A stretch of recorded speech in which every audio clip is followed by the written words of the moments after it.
The tough economic environment, characterized by weak growth, load shedding, and the high unemployment, amongst others, has seen many companies struggling to stay above water.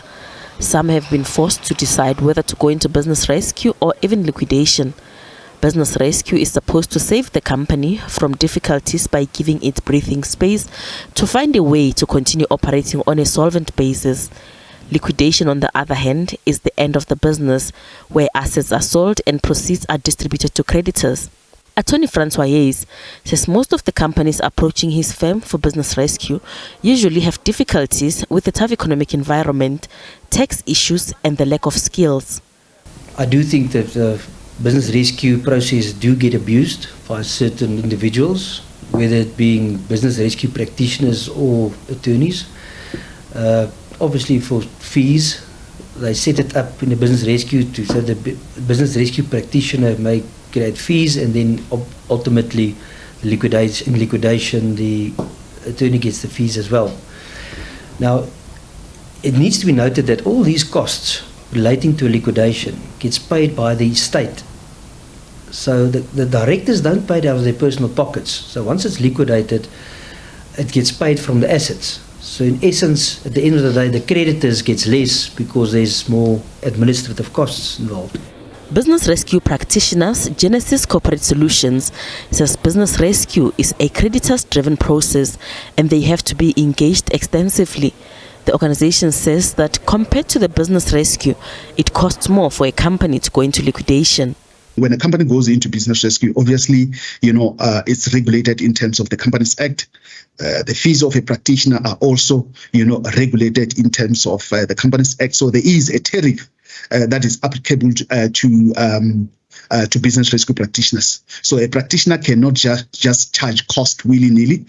We have to comply with or apply the tariff. The only time where a practitioner can deviate from charging the statutory tariff, it's after an agreement has been reached with the company, and that agreement needs to be voted on in a separate meeting by the creditors and the shareholders.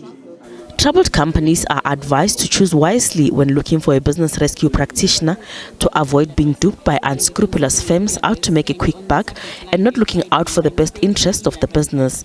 It's advised for one to have a record of their success rate or at least a reference from their previous clients that have assisted before as business rescue practitioners. The business rescue practitioner should also commit to a fee structure upfront that should be approved by creditors and implemented. The challenge we face in South Africa is that there are, I think, just shy of 400 registered business rescue practitioners. But in our 2022 restructuring survey at Deloitte, one of the most alarming statistics was that 77% of respondents felt that less than 30 were adequately skilled and qualified to perform their jobs. So how do you know that you've got one of the magic 30 to help and assist your business?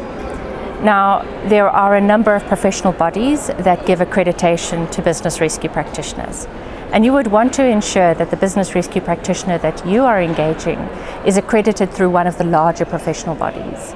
And there you're talking about the likes of a SABC, a TMA, SAICA, the Law Society. According to Stats SA data, 91 companies were liquidated in May of this year alone. 13 of them were compulsory liquidations, while 78 were voluntary liquidations. Gloria Sefako Mosi, SABC News, Johannesburg.